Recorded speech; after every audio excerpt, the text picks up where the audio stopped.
নমস্কার বন্ধুরা, আজকের ভিডিওতে আমরা তোমাদের জন্য পোস্ট অফিসের একটা গুরুত্বপূর্ণ স্কিম অর্থাৎ টাইম ডিপোজিট যে স্কিমটা রয়েছে, এই টাইম ডিপোজিট স্কিমটা নিয়ে আজকের ভিডিওতে আমরা আলোচনা করব।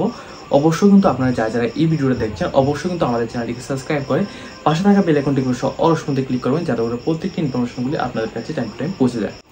দেখুন, পোস্ট অফিসের যে টাইম ডিপোজিট যে স্কিমটা রয়েছে, এই স্কিমটা কিন্তু অনেকটা একটা জনপ্রিয় একটা স্কিম।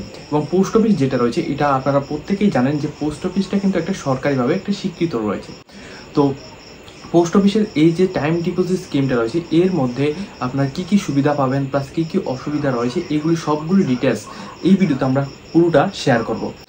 দেখুন, এই যে পোস্ট অফিসের এখানে স্কিমটা রয়েছে, এই স্কিমের মধ্যে কিন্তু একটা সময়সীমার জন্য আপনারা একটা টাকা জমা রাখতে পারবেন। অর্থাৎ আপনাদের একটা টাইম দেওয়া হবে, এই টাইম পর্যন্ত কিন্তু আপনারা এখানে টাকাটা কিন্তু জমা রাখতে পারবেন এবং এই টাকার উপর কিন্তু আপনাদের বিনিয়োগের সুদ পাবেন। ঠিক আছে, অর্থাৎ আপনারা এখানে যে টাকাটা এখানে ইনভেস্টমেন্ট করবেন, এই টাকার উপর কিন্তু আপনারা এখানে সুদটা পাবেন। পোস্ট অফিসের টাইম ডিপোজিট যে স্কিমটা রয়েছে, এই স্কিমের যে মেয়াদটা রয়েছে, এটা হচ্ছে 1 বছর থেকে আপনি মোটামুটি 5 বছর পর্যন্ত করতে পারেন। অর্থাৎ 1 বছরও আপনি করতে পারেন, 2 বছরও আপনি করতে পারেন, 3 বছরও আপনি করতে পারেন, 4 বছরও করতে পারেন, 5 বছরও আপনি এখানে করতে পারেন। ঠিক আছে, তো এই মোটামুটি এখানে কথা বলতে গেলে 5 বছর পর্যন্ত কিন্তু আপনারা এখানে পোস্ট অফিসের এমআই স্কিমের মধ্যে আপনারা ইনভেস্টমেন্ট করতে পারেন। তাছাড়া এই স্কিমের মধ্যে আপনাকে কিন্তু কোনো রকম বাধ্যতামূলক নেই যে আপনাদের 5 বছরের মধ্যেই 5 বছরের জন্যই কিন্তু আপনাদের এটা করতে হবে, এমন কোনো বাধ্যতামূলক নেই। আপনি যদি এখানে চান যে আপনি এখানে 1 বছরের জন্য করবেন বা 2 বছরের জন্য করবেন অথবা 3 বছরের জন্য করবেন, আপনারা কিন্তু আপনাদের ইচ্ছা মতো এটাকে করতে পারেন। এরপর হচ্ছে এই স্কিমটা, অর্থাৎ পোস্ট অফিসের টাইম ডিপোজিট স্কিম, এই স্কিমের মধ্যে সুদের হারটা কেমন। এখন দেখুন, এই যে পোস্ট অফিসের টাইম ডিপোজিট স্কিমটা রয়েছে, এই স্কিমের মধ্যে সুদের হারটা কিন্তু অনেকভাবে এটা ডিপেন্ড করে। যদি আপনি 1 বছরের জন্য আপনি এখানে করে থাকেন, সেই ক্ষেত্রে আপনাদের সুদের হারটা ডিপেন্ড করে 6.9%। আর 2 বছরের জন্য আপনি যদি এটাকে একটা ফিক্সড অ্যামাউন্ট আপনি এখানে রেখে দেন, সেক্ষেত্রে কিন্তু আপনাদের 7% কিন্তু আপনাদের সুদটা থাকবে। তাছাড়া আপনি যদি এখানে 3 বছরের জন্য, সেই ক্ষেত্রে কিন্তু আপনাদের 7.1% কিন্তু আপনি এখানে সুদটা পেয়ে যাবেন। সেক্ষেত্রে 5 বছরের এখানে সুদের হার, অর্থাৎ 5 বছরের মধ্যে আপনার যে সুদের হারটা থাকবে সেটা কিন্তু 7.5% এখানে থাকবে। তো সুতরাং বলতে গেলে কিন্তু 7.5% কোনো রকম সরকারি ব্যাংক বা বেসরকারি ব্যাংকও কিন্তু এখানে দেয় না।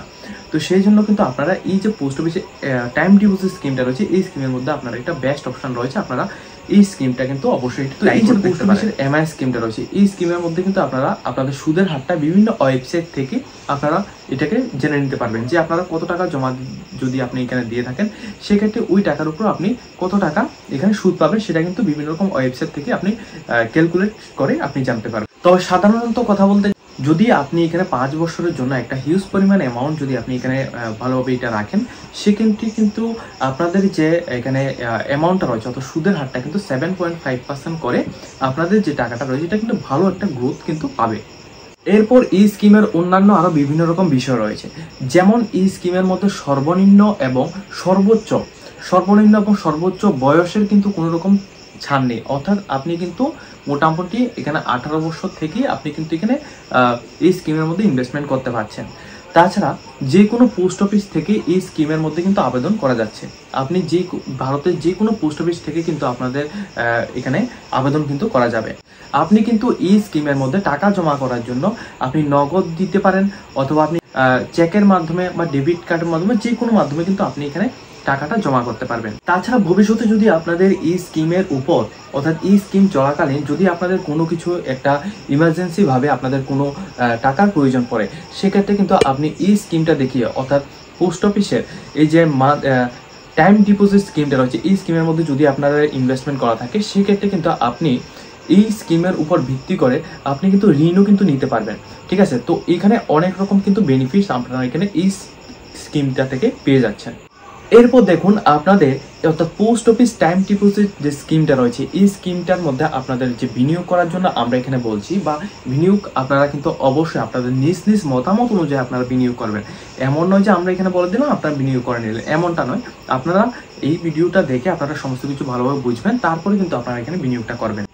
দেখুন, এখানে যে বিনিয়োগটা করবেন, এটা কিন্তু সম্পূর্ণ রকম একটা সিকিউর। কেন সিকিউর? কারণ এটা কিন্তু পোস্ট অফিস যেটা রয়েছে, পোস্ট অফিসটা কিন্তু একটা গভর্নমেন্ট অফ ইন্ডিয়ার দ্বারা এটা স্বীকৃত। তো পোস্ট অফিসের মধ্যে আপনারা যা টাকা এখানে যত টাকাই আপনি এখানে রাখবেন সেটা কিন্তু সরকারের কাছে এটা থাকবে। তাছাড়া এই স্কিমের মধ্যে, তাছাড়া এই যে পোস্ট অফিসের এই যে স্কিমগুলো রয়েছে, শুধু একটাই স্কিম না, পোস্ট অফিসের বিভিন্ন রকম স্কিম রয়েছে। প্রত্যেকটি স্কিমের মধ্যে কিন্তু আপনাদের সুদের হার থেকে শুরু করে এখানে মেয়াদ থেকে শুরু করে যত কিছুই রয়েছে সব কিছু কিন্তু টাইম টু টাইম থাকবে, এবং সব কিছু কিন্তু আপনার নিরাপত্তার সাথে আপনাদের কিন্তু অ্যাকাউন্টে এটা ক্রেডিট হবে। কোনো এখানে কিন্তু কোনো রকম আদার্স কোনো কিছু ফ্রড বা আদার্স কোনো রকম স্ক্যাম হওয়ার কিন্তু কোনো বিষয় নেই। এটা একেবারে সরকারিভাবে এটা স্বীকৃত রয়েছে। আপনারা যারা এখানে কিন্তু ইনভেস্টমেন্ট করতে চান, আপনারা প্রত্যেক কিন্তু ইনভেস্টমেন্ট করতে পারেন, অবশ্যই কিন্তু নিজ দায়িত্ব নিয়ে ইনভেস্টমেন্ট করবেন। তাছাড়া এই যে স্কিমটা রয়েছে, অর্থাৎ পোস্ট অফিসের এই যে টাইম ডিপোজিট স্কিমটা রয়েছে, এই স্কিমের মধ্যে কিছুটা অসুবিধাও রয়েছে। এখন একটা স্কিমের মধ্যে, একটা স্কিম যেহেতু এটা বের হবে, এই স্কিমের মধ্যে অনেকটা সুবিধাও থাকবে প্লাস অনেকটা অসুবিধাও থাকবে। এখন সুবিধা সবগুলি কিন্তু আমরা এখানে বলে দিলাম, এখন কিছু অসুবিধা রয়েছে। এই অসুবিধাগুলি কি? দেখুন, অসুবিধা বলতে গেলে এমনটা কোনো কিছু নয়, কিন্তু কিছু কিছু স্কিম রয়েছে পোস্ট অফিসে আরও অনেক কিছু স্কিম রয়েছে, ওইগুলির তুলনায় একটু সুদের হারটা একটু কম হতে পারে। এই যে পোস্ট অফিসের এখানে টাইম ডিপোজিট স্কিমটা রয়েছে, এই স্কিমের মধ্যে সুদের হারটা একটু কম হতে পারে, কিন্তু এটা কিন্তু অনেকটাই বেস্ট অপশন। তাছাড়া এই যে স্কিমটা রয়েছে, এই স্কিমের মধ্যে আমরা প্রথমেই বললাম যে এই স্কিমের মধ্যে 1 বছর, 2 বছর, 3 বছর, 4 বছর এবং 5 বছর পর্যন্ত কিন্তু আপনারা নর্মালি এখানে সেভিংস করতে পারবেন। এবং এই 5 বছরের আগে, অর্থাৎ আপনি যদি এখানে 1 বছর, যদি ধরুন আপনি 1 বছরের জন্য এটাকে এই স্কিমের মধ্যে ইনভেস্টমেন্ট করলেন, এখন এই ইনভেস্টমেন্টের যে টাকাটা রয়েছে এটাকে যদি আপনি মেয়াদ শেষ হওয়ার আগে যদি আপনি এটাকে উইথড্রল করতে চান, সেক্ষেত্রে কিন্তু বিভিন্ন রকম সমস্যা কিন্তু আপনাদেরকে হতে পারে। এটা কিন্তু বিভিন্ন রকম ব্যাংকের মধ্যেও হয়, প্লাস এই স্কিমের মধ্যেও কিন্তু এটা হবে, ঠিক আছে? তো এই দুটি মূলত এখানে কিছুটা সমস্যা রয়েছে। তাছাড়া এই স্কিমের মধ্যে আপনারা কিন্তু সেফলি ইনভেস্টমেন্ট করতে পারেন, কারণ এটা কিন্তু গভর্নমেন্ট অফ ইন্ডিয়ার মাধ্যমে এটা কিন্তু সম্পূর্ণ স্বীকৃত রয়েছে। তো আপনারা যে সমস্ত বিনিয়োগকারীরা, আপনারা যারা বিভিন্ন রকম স্কিমের মধ্যে ইনভেস্টমেন্ট করতে চান, আপনারা কিন্তু অবশ্যই পোস্ট অফিসের টাইম ডিপোজিট যে স্কিমটা রয়েছে এই স্কিমটা ভালোভাবে বুঝবেন। এই স্কিমটা ভালোভাবে বুঝে তারপর কিন্তু এখানে ইনভেস্টমেন্ট করার জন্য চেষ্টা করবেন। আজকের মতো আমরা ভিডিওটা এই পর্যন্ত রাখছি। আপনাদের যদি এই ভিডিওটি দেখে কিছুটা হেল্পফুল হয়ে থাকে, অবশ্যই কিন্তু আমাদের চ্যানেলটিকে সাবস্ক্রাইব করে পাশে থাকা বেল আইকনটি অবশ্যই ক্লিক করে রাখবেন, যাতে করে প্রত্যেকটি ইনফরমেশনগুলি আপনাদের কাছে টাইম টু টাইম পৌঁছে যায়।